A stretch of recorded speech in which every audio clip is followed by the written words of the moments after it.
Muito bem-vindos ao canal Mesa de Debates, né? Eu sou o Guilherme, né? Hoje tomo conta do canal junto com meu amigo André Bom Tempo e, né? Para essa sexta, sábado e domingo, eu resolvi fazer algo, né? Especial, que é conversar, né? Com o pessoal que trabalha, que é da área do teatro, né? Como parte, né, das nossas discussões culturais que o canal, né, vem fazendo, quem nos acompanha aqui, né.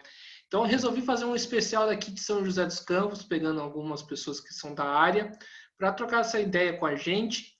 E a minha primeira convidada dessa sessão especial é a Andrea, né, que vem, vamos conversar um pouco sobre teatro, sobre pandemia, né, sobre o que ela vem produzindo e tudo mais, sobre também, né, refletir um pouco a questão da cultura, né, como que a cultura está sendo tratada, né, no nosso país. Andréia, antes da gente começar, você quer se apresentar? Sim, eu primeiro quero agradecer, né, pela oportunidade de vocês me chamarem, você, Guilherme e André, para falar aqui no canal.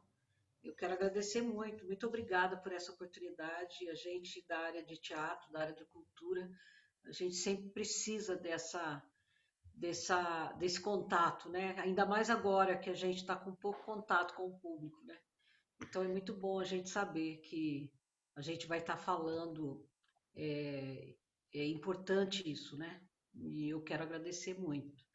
Bom, meu nome é Andrea Barros, eu sou uma das fundadoras e integrantes da Companhia Teatro da Cidade, que foi criada em 1990 em São José dos Campos, e também sou uma das diretoras do CAC Valmor Chagas, que é um espaço de teatro que na realidade ele foi aberto como sede da Companhia Teatro da Cidade, mas depois acabou fazendo cursos, workshops, palestras, apresentações de teatro, residência artística, mostras, festivais, e aí estamos aí há mais de 20 anos, 21 anos, né, completando com o CAC Valmor Chagas. E agora é o primeiro que tem o curso profissionalizante de teatro aqui na região, né? Em parceria com o Sindicato dos Artistas e Técnicos do Estado de São Paulo. Então, eu dou aula na escola Macunaíma, em São Paulo também, dou aula também no CAC Valmor Chagas, sou uma das coordenadoras do curso profissionalizante, tenho mestrado em artes cênicas na Unicamp, e acho que é isso. Participei de todas as montagens da companhia, que já está em 21, e vamos que vamos. Sim, perfeito. Andréia, eu queria que você falasse um pouco, né, da fundação do Teatro da Cidade, né, como que aconteceu, né, se como que era antes essa questão em São José dos Campos. Então, a Companhia Teatro da Cidade, na realidade, ela foi fundada pela Fundação Cultural Cassiano Ricardo. Ela foi criada pelo então Conselho Municipal de Teatro que tinha, né? Uma comissão municipal de teatro que a gente chamava. E a gente criou esse grupo como grupo estável da Fundação Cultural. Aí nós ficamos.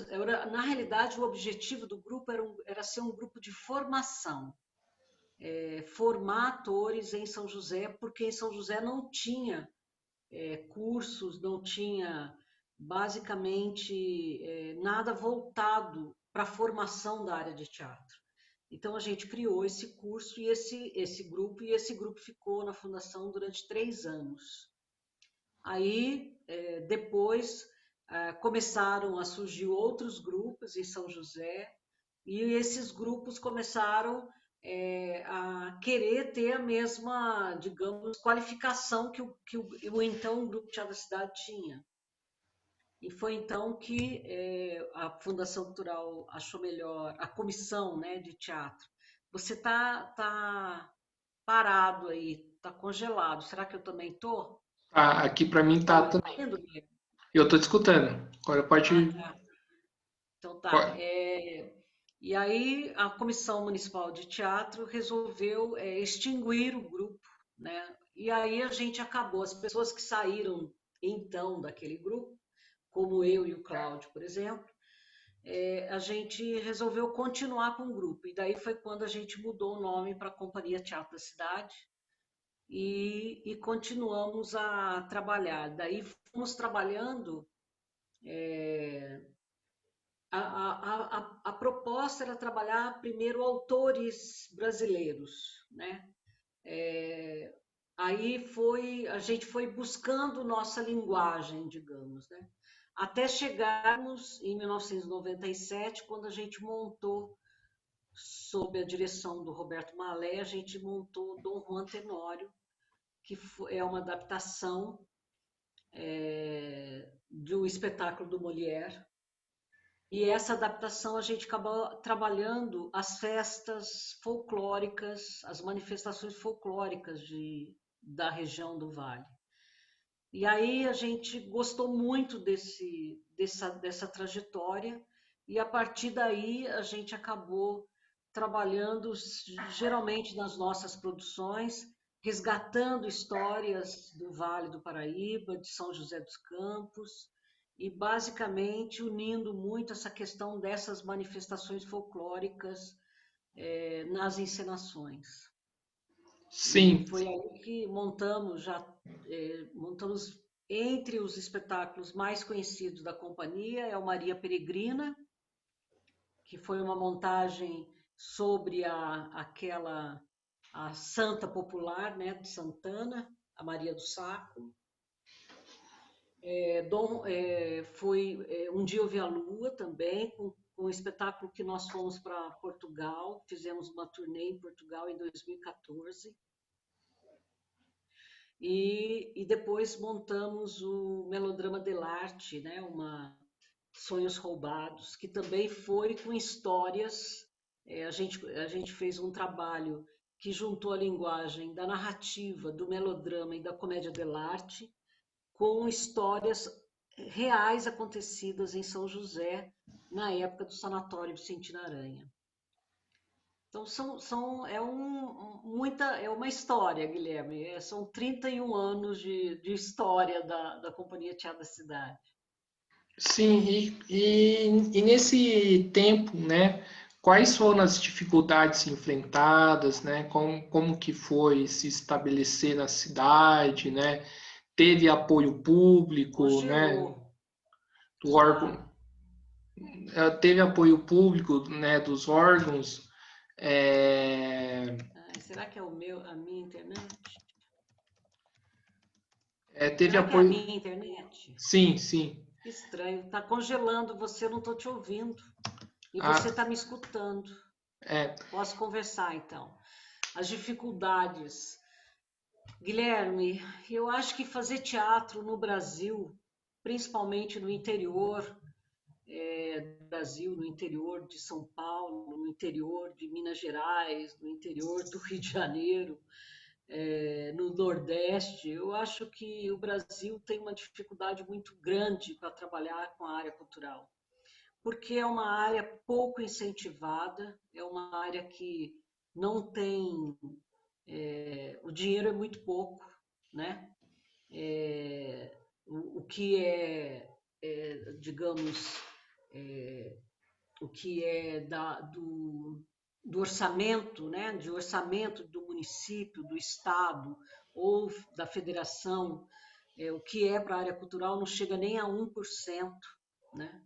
Então, quer dizer, é uma área pouco valorizada, é uma área que não é muito reconhecida, e eu acho que ela foi pouco incentivada, entendeu? Não só por uma questão, acho que principalmente por uma questão política, né? Mas também por uma questão social que o Brasil já vem enfrentando há muito tempo, né?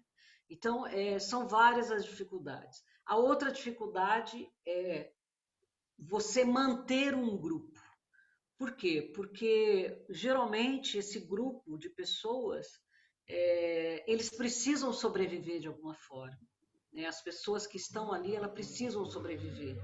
Então é difícil você manter esse grupo atuando, né? O mesmo grupo, né? Atuando, se você não tem um patrocínio, por exemplo, se você não tem um edital, por exemplo, da, da prefeitura, né, que possa manter esse grupo, né? Por quê? Porque as pessoas precisam pagar a conta de água, de luz, pagar impostos, né? Elas precisam comer. Então, são coisas que a gente acaba fazendo o quê, né? Muita gente acaba tendo 2, 3 empregos, né, para manter um grupo de teatro, né? E quando você vai ensaiar, você está cansado de tanto trabalhar e, né, de tantos outros trabalhos que você teve que fazer, porque o ensaio é um grande trabalho, né? Então, são várias coisas que colocam como dificuldades para manter um grupo, para fazer teatro, para trabalhar na área cultural no Brasil, entendeu? Por exemplo, né, vamos citar Portugal, né? Portugal, que é um país europeu que, digamos, na área cultural ainda está aquém de outros países, como a França, como a Itália, como a Espanha, por exemplo. Em Portugal, você pega, por exemplo, um grupo, a partir dos 15 anos de existência dele, esse grupo tem uma ajuda governamental anual para se manter, né? Ele faz um contrato com o governo, né?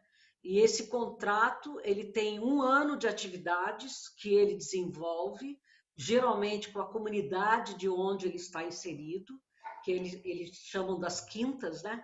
Que é os espaços que eles são cedidos pelo governo, e esses espaços são administrados por esses grupos, e esses grupos, além de tudo, ainda têm uma verba para manter os seus integrantes e para manter esse espaço, para fazer atividades em todo o seu entorno, em toda a comunidade. Ou seja, quem ganha com isso? Toda a comunidade do entorno daquelas quintas, por exemplo. Porque eles fazem festivais bimestrais quase, espetáculos infantil, infanto-juvenil, adulto. Eles mantêm uma biblioteca em cada quinta, ou seja, eles desenvolvem uma área, né, um trabalho que é muito potente para aquela região onde ele está inserido, né? Aqui no Brasil, por exemplo, você vê o Teatro Oficina, por exemplo, que já tem quase 50 anos com o Zé Celso Martinez Correia, né? E você vê o cara até hoje passando chapéu para sobreviver, né? E a importância que o cara tem, né? No mundo, não é só no Brasil, é no mundo, né? Porque o Zé Celso, ele é extremamente reconhecido na Rússia, por exemplo, né? Que é o berço do teatro, entendeu? Então você vê um cara como ele, que tem o grupo Oficina, pedir passar chapéu todo dia, ele tem, sabe, ele tem que entrar no edital e se ele passar nesse edital, ele vai ter o dinheiro, senão ele não vai ter, né? Então, quer dizer, a mesma coisa o Grupo Galpão, né? Olha o que o Grupo Galpão de Belo Horizonte já fez no Brasil. E ainda, com quase 40 anos de existência, também tem que entrar em editais, tem que viver correndo atrás para se manter, para manter o espaço que eles têm, o Galpão Cine Horto. Ou seja, então são todas as dificuldades que você possa imaginar, né? Do que a gente passa, né? E eu estou falando, se eu estou falando dessas pessoas que estão na mídia, que quer dizer, que fizeram, né, que fazem parte da história do teatro brasileiro, você imagina nós aqui em São José dos Campos, no interior, um espaço no Jardim da Granja. Você imagina o que a gente passa para pagar a conta de luz, por exemplo, entendeu? Então é isso, sabe? É uma coisa, é falta de reconhecimento, falta de investimento, é, é, é uma luta diária, entendeu? É isso. Sim, e como que você vem vendo, né, a relação que o atual governo, principalmente o governo federal, vem tendo com a cultura? Bom, o atual governo, se ele está tendo problemas em todas as áreas, né? Nas universidades, nas áreas sociais, na área de saúde, né? Você imagina nós da área cultural, né? Ou seja, a gente tem um secretário, primeiro já passaram vários secretários de cultura, né? E o atual secretário de cultura, ele se posiciona como um inimigo, né, dos atores da cultura, né? Ele acha, por exemplo, que tudo é um absurdo a gente pedir.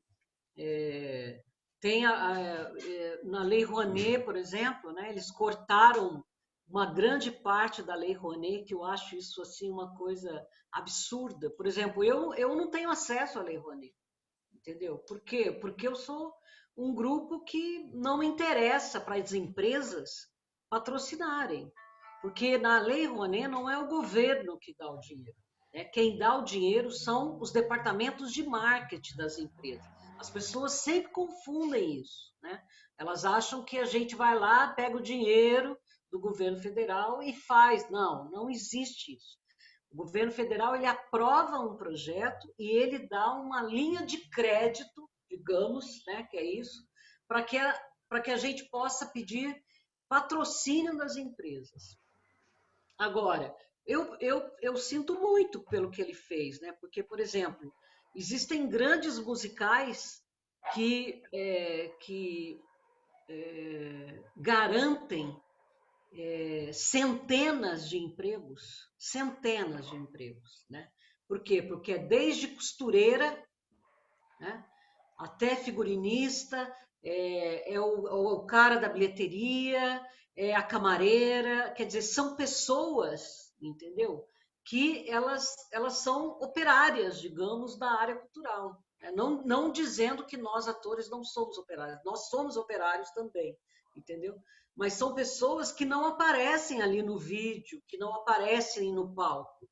Eles estão por trás e são fundamentais no trabalho deles, né? Então, essas pessoas perderam seus empregos, né? Essas pessoas estão com dificuldade de trabalhar, né? Os técnicos, iluminador, sonoplasta, sabe? Até o cara que fica lá no segurança da porta do teatro, entendeu? Então, é tudo isso, sabe, que está sendo prejudicado na área cultural, né? E é óbvio que quem se prejudica mais, na minha opinião, é o público, né? Então, quer dizer, e aqui no Brasil existe também. Hoje, por exemplo, eu estava lendo uma matéria na Folha de São Paulo, né, que nos Estados Unidos, os produtores de seriados nos Estados Unidos resolveram fazer um acordo. Eles estão priorizando o contrato de atores e atrizes que trabalhavam na Broadway e na Off-Broadway, né? Ou seja, só atores e atrizes de teatro que não estão conseguindo sobreviver em função dos teatros estarem fechados por causa da pandemia. Então, o que eles fizeram? Eles fizeram um acordo, né, para que a prioridade seja contratar esses atores de teatro. E aqui no Brasil, por exemplo, você vê as TVs, né, a mídia como um todo, contratando a Juliette, por exemplo, que fazia parte do BBB, né? Mas os atores de teatro ainda continuam pedindo alguma ajuda de custo, né, do governo, porque nem isso eles conseguem, né? Então fica difícil. Sim, e qual é se fala de ajuda de custo, e qual está sendo essa ajuda de custo?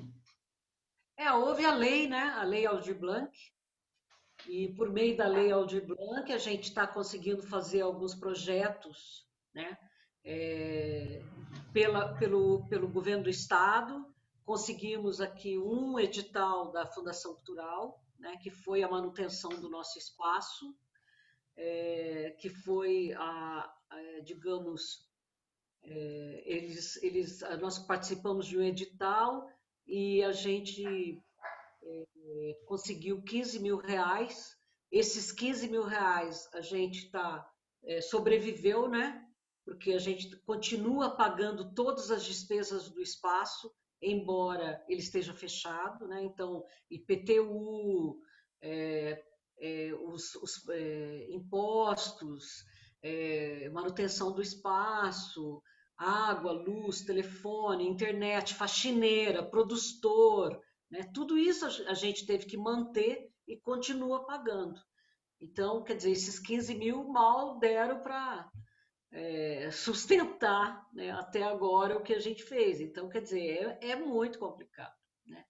E aí a gente conseguiu alguns projetos pelo PROAC, né, que é o PROAC Lei Aldir Blanc, e aí a gente está remontando, por exemplo, Maria Peregrina, remontando Um Dia Eu Vi a Lua, com esse dinheiro e com a maior dificuldade do mundo, porque a gente não pode ensaiar presencial, a gente tem que ficar ensaiando pelo Zoom.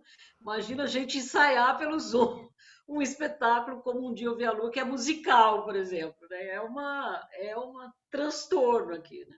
Mas, pelo menos, a gente tem esse trabalho, digamos. É o que está garantindo um pouco a gente ter esse trabalho. Né? Sim, e ainda nessa questão do governo federal, existe, né, algum tipo de perseguição, né? Tipo, se eu sou do governo, não vou com o seu projeto, eu barro ele e, tipo, não dou o apoio necessário? Do governo federal, você É, fala? O governo federal, o que tem é a Lei Rouanet, né? Então você tem que entrar, eles diminuíram muito o valor, né? Agora, também estão dificultando a questão da aprovação do projeto, né? Eles estão vendo qual é a ideologia do projeto, né? Que é um absurdo isso, né? Como se a arte tivesse ideologia, né? A arte veio para provocar, para instigar, para questionar, entendeu? Então, independente de ideologia, né? Então, assim, tem essa, é a Lei Rouanet, é o que tem lá. O que a gente está tentando aprovar agora é a Lei Paulo Gustavo, né? Que é mais ou menos baseada no que foi a Lei Aldir Blanc, né? Que é um dinheiro que já existe, que existia, quer dizer, no Ministério, que agora foi para a Secretaria, que é o Ministério do Turismo agora, que é um dinheiro que já existe e que a gente está tentando fazer essa lei Paulo Gustavo, que o secretário é contra, né? Esses dias ele foi, inclusive publicamente, falando que nós somos muito folgados, entendeu? De querer esse dinheiro que é nosso, né? Que faz parte dos nossos impostos, né? Que nós somos muito folgados. Então a gente está tentando aprovar essa lei Paulo Gustavo agora, que é mais ou menos parecida com a lei Aldir Blanc, né, que a verba vai para o governos estaduais e municipais, abrem-se editais e os grupos concorrem nesses editais. Quer dizer, o dinheiro não vem direto para a gente, né? O dinheiro vem pelos editais e você tem que fazer um trabalho, né? Você tem que fazer uma contrapartida, né, com oficinas, com debates, com palestras, com apresentações, leituras dramáticas, né, exposições, e para você conseguir essa verba, digamos. Né? sim, E e essa verba a gente paga imposto também dela. é sempre. E e nesse período de pandemia, o que que vocês andam fazendo, né, de produção? Então, a gente conseguiu, né, pela lei Aldir Blanc, PROAC, a gente conseguiu fazer a remontagem, estamos fazendo a remontagem do Maria Peregrina, que é um espetáculo nosso que foi quando a gente fez 10 anos, né? Esse espetáculo ficou 11 anos em cartaz. E estamos fazendo a remontagem do Um Dia Eu Vi a Lua, que também foi quando a gente fez 20 anos de grupo. Um estreou em 2000 e o outro estreou em 2010. E a gente está remontando esse espetáculo por meio da Lei Aldir Blanc PROAC, PROAC Expresso Lei Aldir Blanc. E estamos tendo a maior dificuldade. Por exemplo, essa semana a gente ia ensaiar, porque a gente vai filmar, né? Vai ter que filmar o espetáculo. Então a gente ia ensaiar essa semana o Maria Peregrina.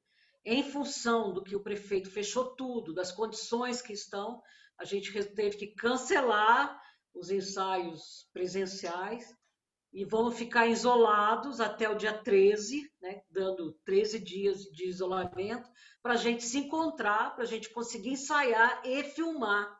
Né? Aí aí é aquela loucura, sabe? O ensaio começa às 9 da manhã, de máscara, e vai até às 8 horas da noite, todo mundo sai de lá morto de cansado, com aquela máscara, trocando máscara e não aguentando mais. Chega uma hora que você não está mais conseguindo respirar, né? Porque você trabalha cantando, você trabalha correndo, andando, né? É uma loucura. Mas a gente vai ter que fazer isso, porque a gente tem que conseguir filmar esse espetáculo, né? Através da lei Aldir Blanc, né? E aonde que eu acho os espetáculos? No YouTube? Tem algum site No específico? YouTube, a gente tem o YouTube da Companhia Teatro da Cidade.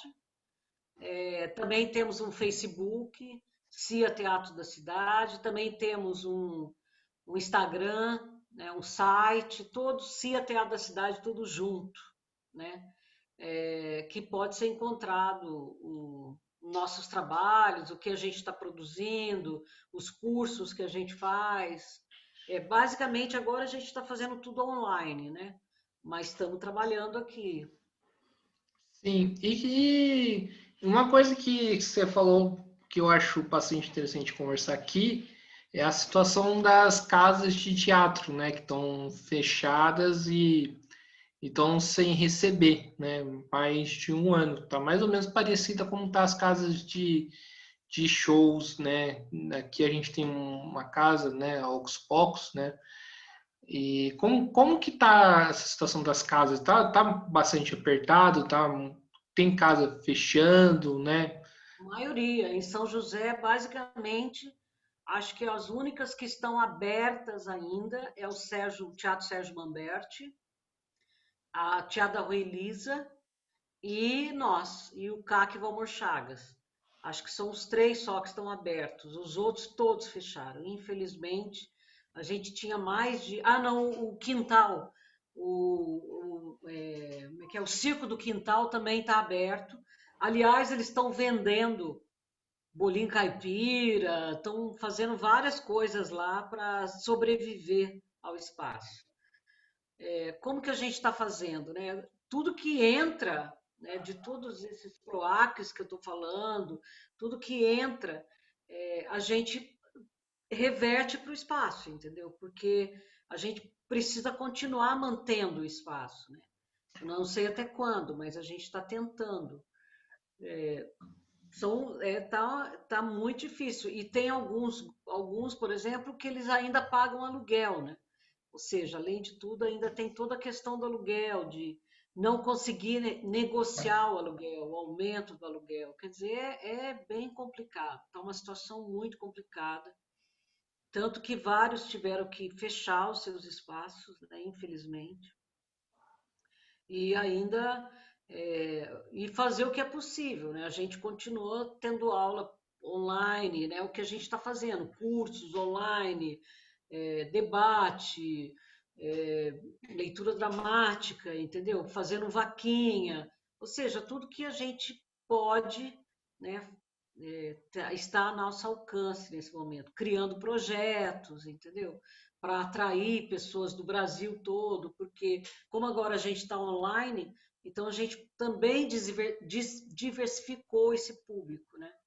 Eu acho que isso foi uma coisa que foi positiva para a gente, né? Em termos, porque a gente acabou não só contando com o público daqui de São José, agora a gente conta com o público de várias regiões do Brasil, né? Isso é um fator positivo, né?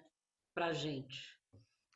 E sim, E quando tudo, né, digamos assim, voltar ao normal, né, ou voltar mais ou menos como que era antes, qual que é a expectativa, das casas de teatro? Então, Guilherme, eu ainda estou preocupada com esse pós-pandemia, entendeu? Eu acho que a gente ainda vai levar um tempo para reconquistar esse público, porque eu acho que agora, nessa pandemia, o público descobriu uma cultura que está acessível para ele em casa, né? Eu acho que a questão das séries, por exemplo, a questão das lives, né, dos cantores, a questão das coisas que acontecem, os próprios espetáculos de teatro que acontecem aqui no Zoom, no YouTube, né? Então, quer dizer, eu acho que pós-pandemia a gente ainda vai ter um momento ainda das pessoas se reencontrarem, entendeu? Ainda vai levar um tempo para elas descobrirem que é legal você ver o teatro presencialmente e não só aqui pela tela, né? Que o teatro ele é feito ao vivo, né? Então eu acho que ainda eu me preocupo um pouco com essa pós-pandemia. Eu acho que nós artistas ainda vamos penar um pouco, sabe, em termos financeiros, em termos de público, eu acho que a gente ainda vai dar uma penada aí. Mas é muito, muito interessante isso que você falou, Andréia, porque eu converso, de, além de artistas de teatro, eu também converso com músicos também, e em relação à música, a expectativa para a volta aos shows mesmo em presencial é muito grande. Você acha que isso não acontece, com o teatro? Eu acho que não. Eu acho que ainda vai demorar um tempo, porque o teatro, ele não é é, ele é uma arte específica, não é todo mundo que vai ao teatro, né? Eu conheço muita gente, eu tenho um aluno na área de teatro que nunca foi ao teatro. Eita! Entendeu? Quer dizer, eu tenho um aluno que faz teatro e nunca foi assistir o teatro, né? Quer dizer, é uma outra vibe, entendeu? Então, assim, ele acha que teatro é uma coisa que faz na televisão, né? E teatro não é isso, né? Então, eu acho que o teatro, eu acho que ele ainda vai demorar um pouco, sabe? Eu acho que a gente vai ter que trabalhar muito, instigar muito esse público, principalmente esse público jovem, né? Esse estudante que nunca vai ao teatro, que nunca foi ao teatro, né? Eu acho que a gente vai ter que instigar bastante. Assim, espero que eu esteja errada, entendeu, Guilherme? Eu espero. Mas eu acredito porque o teatro não é um- uma arte assim que você consegue público da noite para o dia, entendeu? O teatro ele tem que fazer, ele tem que ir construindo um público, sabe? E quando ele começa a construir, se para essa construção, aí começa de novo, tem que começar de novo, né? E o teatro, ele sofreu muita censura, né, Guilherme? Vamos ser sinceros, né? Para quem conhece a história do Brasil, né? Desde o Getúlio Vargas, né? O teatro foi extremamente perseguido em todas as políticas, fechados e por aí afora, né? Então, quer dizer, quando o teatro começava a ter começamos a ter público e não sei o quê, pronto, vinha a questão política, fechava, batia todo mundo, prendia todo mundo e assim ia. Sim. É, E, né, a gente, né, na pandemia, né, esse negócio de ficar em casa, muitas pessoas, né, recorrem para a arte, né, assistir uma live, né, assistir uma série, ainda que eu acho que, por exemplo, assistir uma live de um show não é a mesma coisa do que assistir um show, né, que o presencial é bem mais legal, mas acaba recorrendo. Você acha que, do ponto de vista da sociedade, a cultura vai estar mais valorizada, né, a produção cultural? né? Porque cultura é um termo muito amplo, né? A produção cultural, né, os artistas vão ser um pouco mais valorizados do ponto de vista da sociedade? Guilherme, eu espero que sim, entendeu? Eu espero que sim. Eu acho que muita coisa mudou. Por exemplo, antes eu via muita gente falando sobre coisas da Lei Rouanet, por exemplo, da área cultural, com total desconhecimento, mas daquela coisa de crítica, de esses caras são vagabundos mesmo, entendeu? E agora eu estou vendo que já existe uma mudança, sabe? As pessoas estão valorizando, por exemplo, nessa questão dessas lives, né, que a gente fez e tudo mais. Eu tenho visto público, por exemplo, que eu nunca tinha visto, por exemplo, no CAC, entendeu? No teatro, né? Quando a gente vai, sabe? Então você tem um acesso de pessoas que está começando a se interessar, porque não tem nada para fazer à noite em casa, né? A não ser você buscar, e de repente, quando você vai buscar e você vê alguma coisa com conteúdo, né, que você possa refletir, que você possa rir, que você possa espairecer, né, sobre essa situação que a gente está vivendo, eu acho que isso está trazendo digamos, um alívio para essas pessoas, né? Então, eu tenho esperança que sim, Guilherme, eu tenho esperança que boa parte da sociedade, sobretudo, acho que estudantes, sabe, jovens, que eu tenho visto muito nas lives, eu acho que, sobretudo eles, eu acho que vai dar um revertério nessa situação, sabe, de valorização da área, eu acho. Mas, André, em termos de política cultural, eu até agora não vi nada que falasse assim, putz, começou-se a valorizar. essa Não. parte aí é que mais pega, né? Enfim, mas eu estava pensando aqui, Andréia, o que você me ajudasse, né? Você falou que vai demorar um pouco, né, para o público voltar ao teatro depois da pandemia, mas você não acredita que, né, digamos assim, que o teatro poderá se expandir? Vou tentar montar o raciocínio, né? Do ponto de vista, né, que tem mais gente acompanhando o teatro, né, em lives e em vez de ir ao teatro, você acha que não poderá expandir? Vocês conseguiriam outros públicos também, né,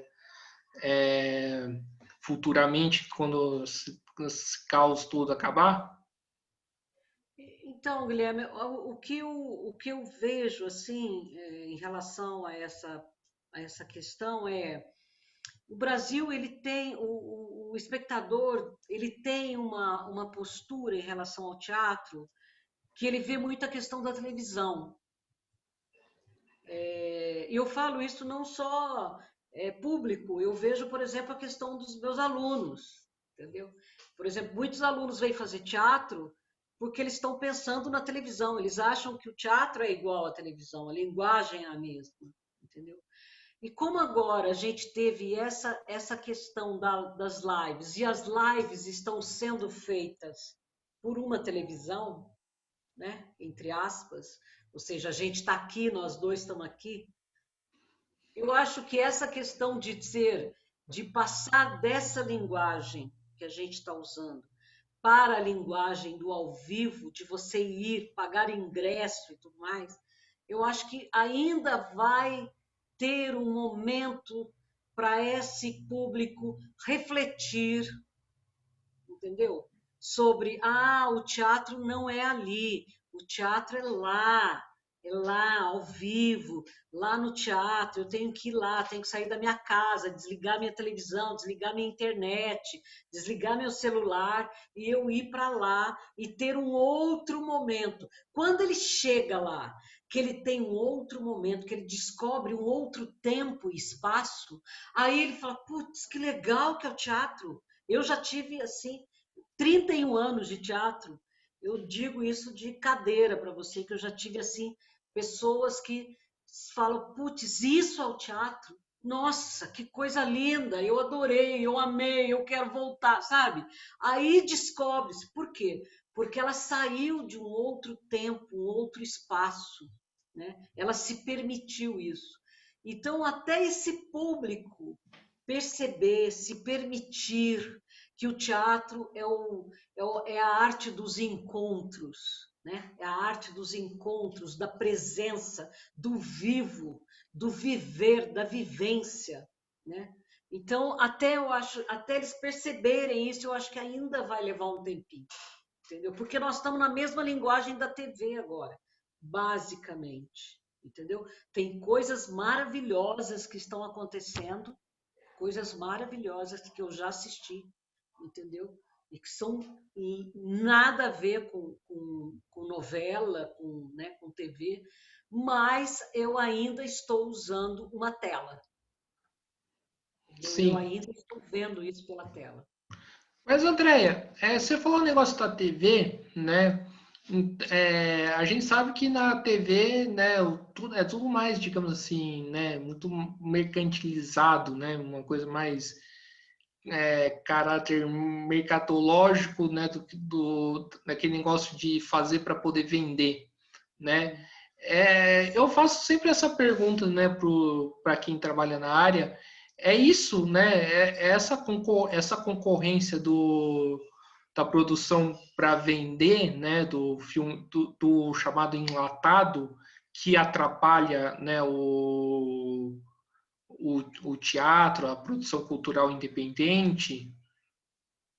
Guilherme, eu não acho que atrapalha, Guilherme. Eu acho que o público ele tem direito a escolher o que ele quer assistir.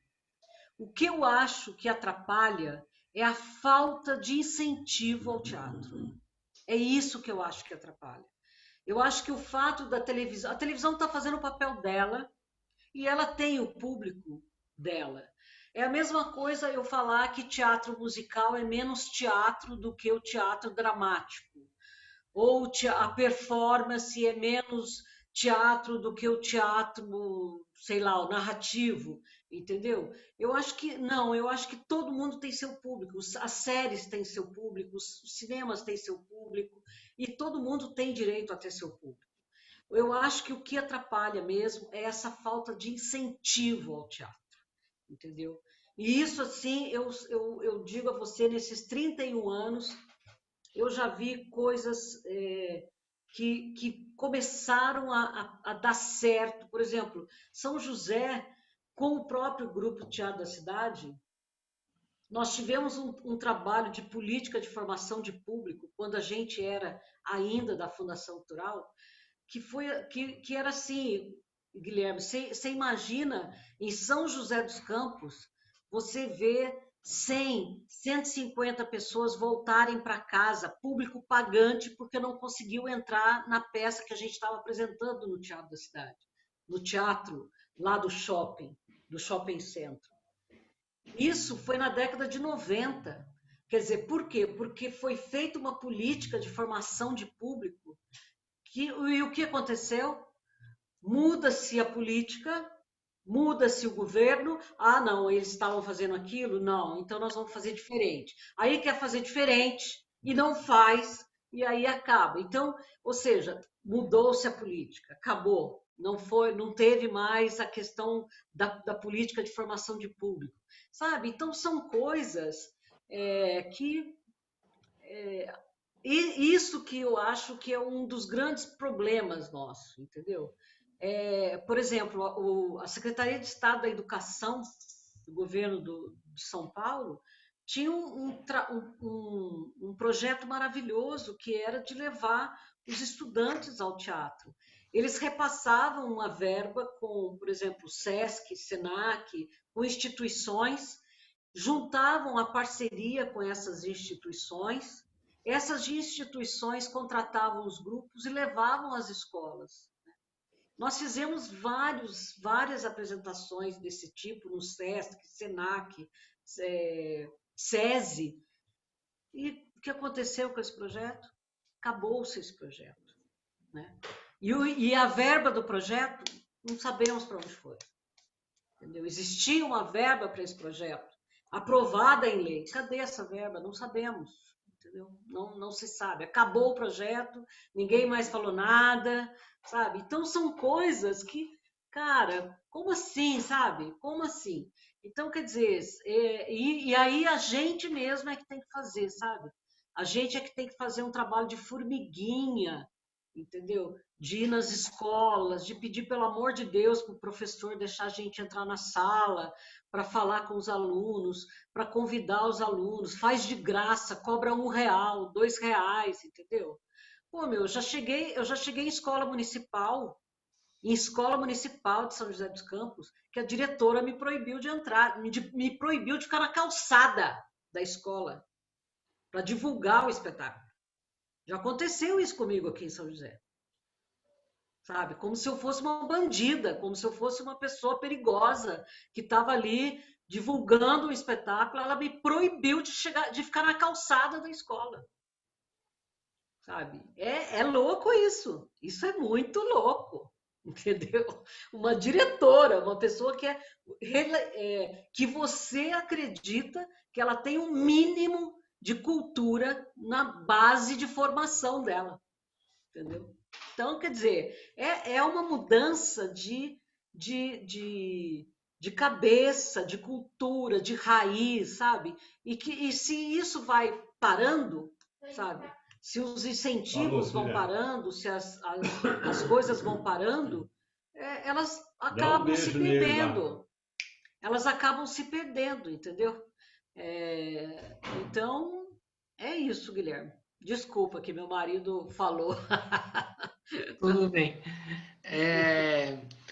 Você falou dessa mudança de mentalidade, né? Eu acho que a gente poderia aprofundar um pouco. Por que que tem essa mentalidade, né? É da formação do país, na sua opinião? Essa mentalidade se deve a quê? Eu acho que se deve muito à questão moral do Brasil. Existe um moralismo patético, né? A questão religiosa e também a questão política. A ditadura militar, quando ela veio, né? Ela veio para dizer que os artistas eram imorais, eram prostitutas. Bom, as atrizes e os atores tinham carteirinha de prostituta até 1978. Para você ter uma ideia, né? Não existia o sindicato dos artistas, você não tinha o DRT profissional, você tinha carteirinha de prostituta, né? Que era a mesma carteirinha que as atrizes usavam, né? Imagina Lélia Abramo, Fernanda Montenegro, todas elas tinham a carteirinha de prostituta, entendeu? Imagina. Então, você vê, né? Quer dizer, uma questão muito moral, eu acho, sabe? Da arte, né? É, de confundir as coisas, entendeu? Às vezes eu falo com diretoras de escola, porque eu vou direto nas escolas, né? Conversar com as diretoras, com coordenadoras, e elas acham mesmo que a gente não tem moral, que a gente nunca. Daí eu pergunto, quantas peças a senhora já assistiu? Adivinha quantas? Nenhuma? Nenhuma! Nenhuma! Então, como é que pode criticar, julgar o artista, né? O teatro, se nunca foi ao teatro?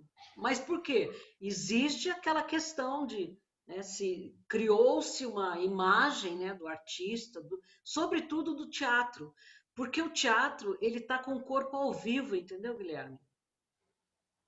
O corpo é ao vivo.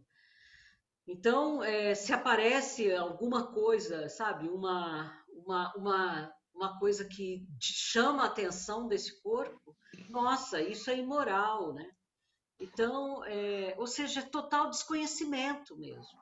E eu acho que a questão política foi uma questão que prejudicou muito o artista, entendeu? Né? Os artistas, o teatro foi limado na época da ditadura. Né? Para você fazer teatro, você tinha que. Aí o que aconteceu? Os atores todos foram ter que pôr na chanchada. Ai, mas é imoral, lógico, eles tinham que sobreviver. entendeu? Então, pornô chanchada. Lógico que vocês não deixam ele fazer teatro, então eles estão fazendo pornô chanchada, entendeu?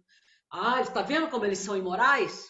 Né? Mas nunca foram assistir os espetáculos deles. Né?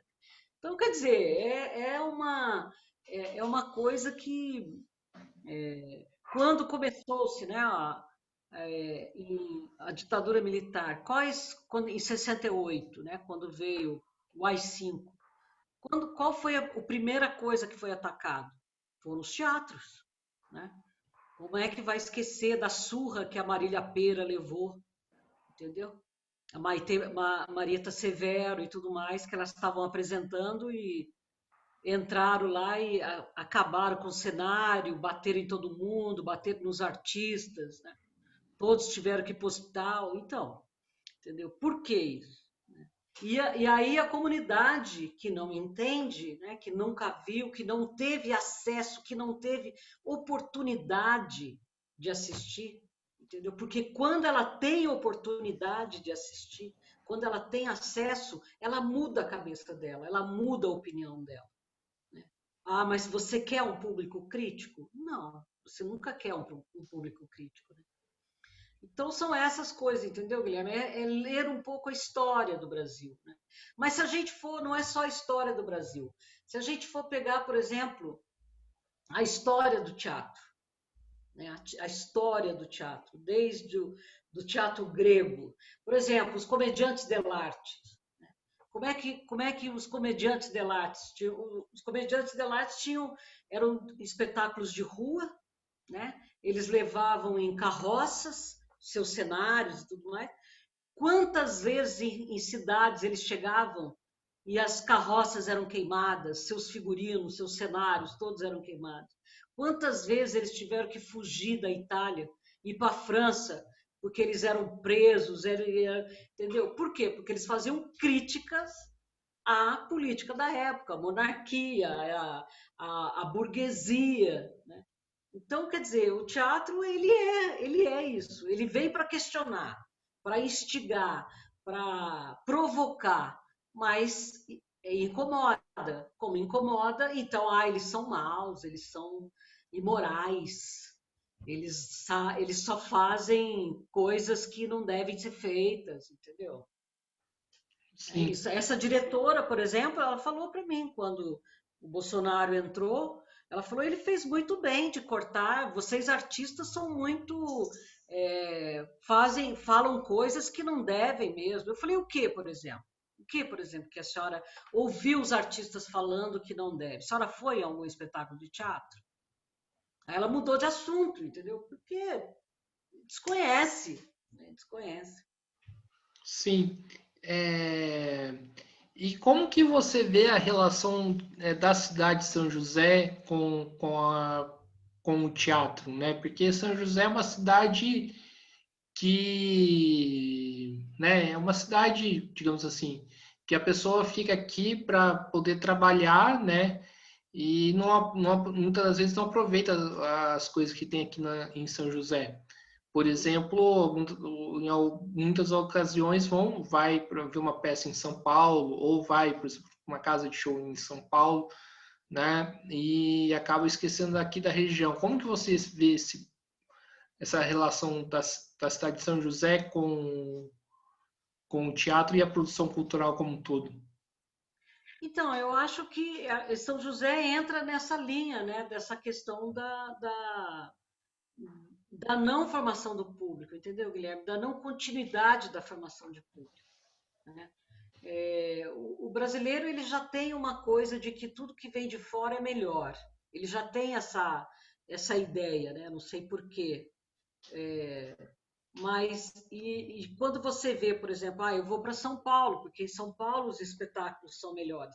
Realmente, se você quer assistir um musical, você não vai conseguir assistir aqui em São José, porque em São José não tem nem teatro para receber o musical. Né? Porque para receber o musical, você pensa que são mais ou menos 40 pessoas em cena, né? Fora os que estão fora de cena. Então, realmente, São José não tem teatro para assistir musical, para receber o musical. Né? Então, realmente, você tem que ir até São Paulo. Você quer fazer um teatro que você quer fazer, sei lá, assistir. Eu vou colocar aqui meu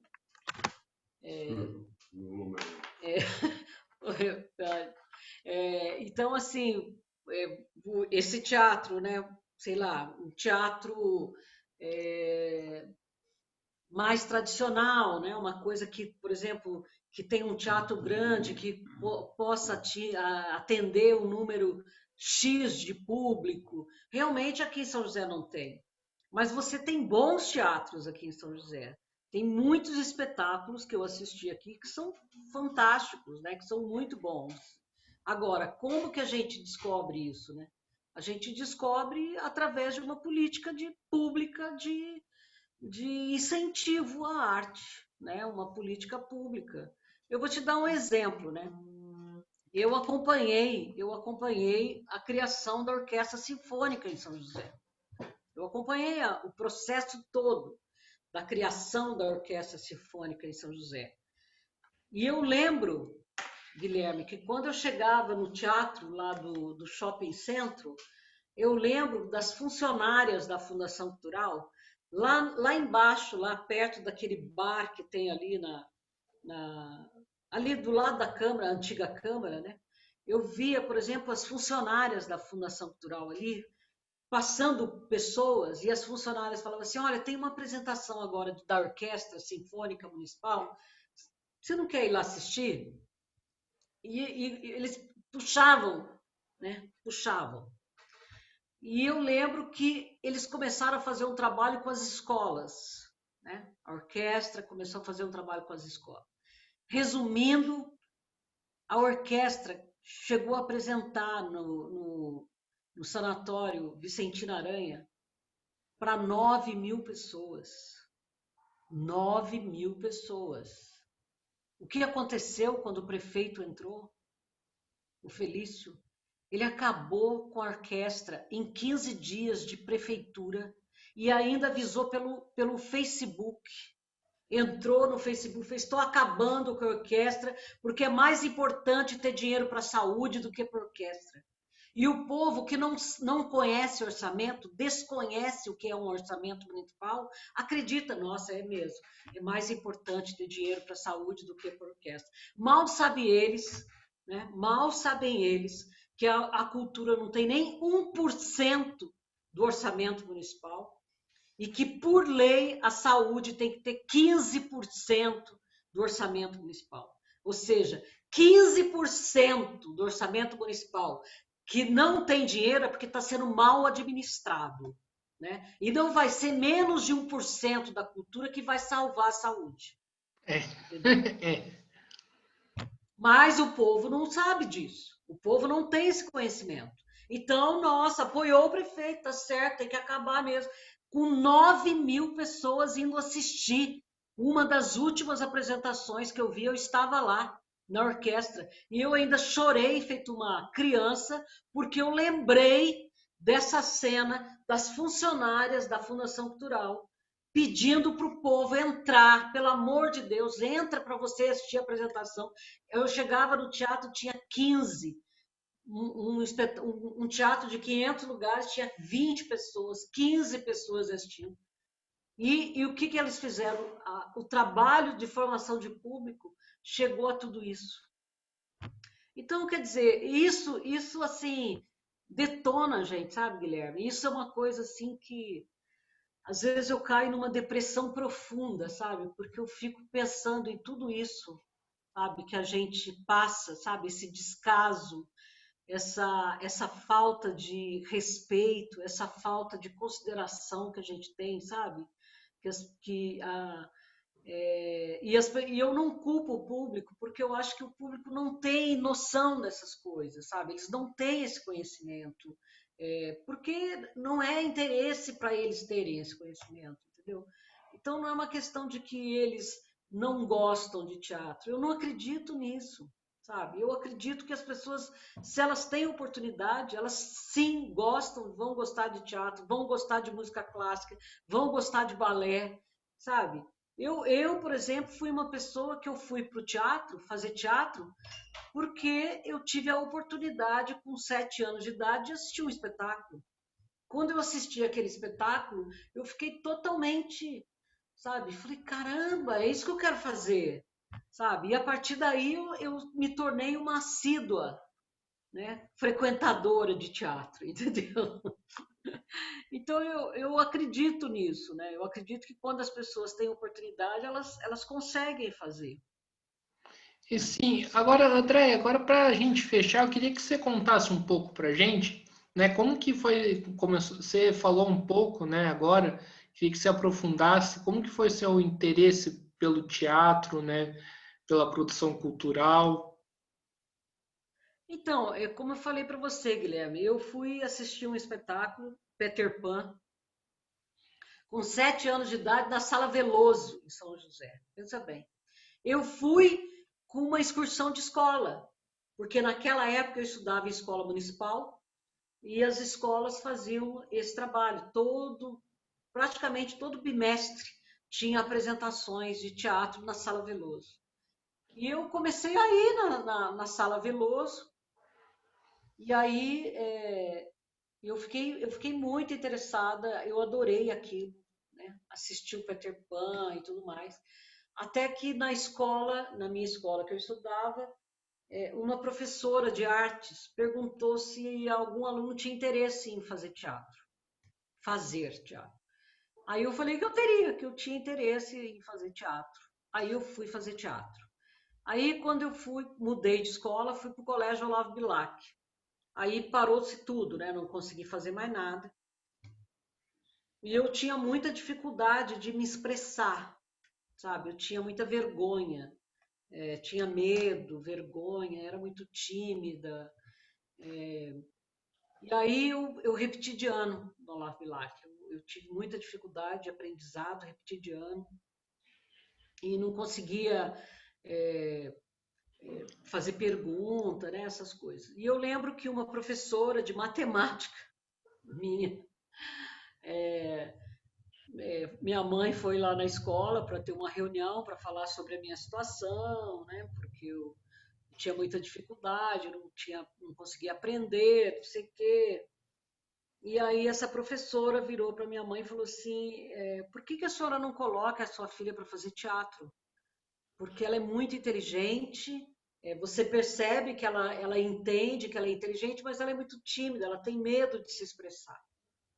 E a minha mãe aí me colocou para fazer teatro, me colocou num grupo de escola, e aí eu comecei, e aí não consegui parar mais. E aí eu comecei a me desenvolver, acabei sendo líder da escola na minha classe todo ano e não saí mais. E aí acabei conhecendo o Cláudio logo em seguida, quando eu fui fazer faculdade, e aí nós nos casamos e acabamos, né? Ele como diretor de teatro, eu como atriz, também sou diretora, mas mais como atriz, né? E aí a gente acabou vivendo isso, entendeu? E não consegui até hoje, estou até hoje nessa vida. Sim, beleza, maravilha. Andréia, estamos chegando aqui no final de uma entrevista do canal Mesa de Debates. Primeiramente, quero agradecer por você ter aceitado o convite. Gostei bastante da conversa, foi muito boa, né? E peço para você fazer as considerações finais. Ah, Guilherme, eu queria agradecer essa oportunidade de você. Nossa, foi ótima a entrevista. Falei pra caramba, achei até que eu falei demais. Mas eu quero te agradecer muito por isso, por essa oportunidade. E eu espero que o público me desminta. Eu espero que o público mostre para mim que assim que terminar a pandemia, ele não vê a hora de ir para o teatro, de encontrar os artistas pessoalmente, lotarem as salas. Então, eu espero que o público que esteja me ouvindo fala, Andréia, não acertou dessa vez. Dessa vez você estava errada e eu quero estar errada. Certo.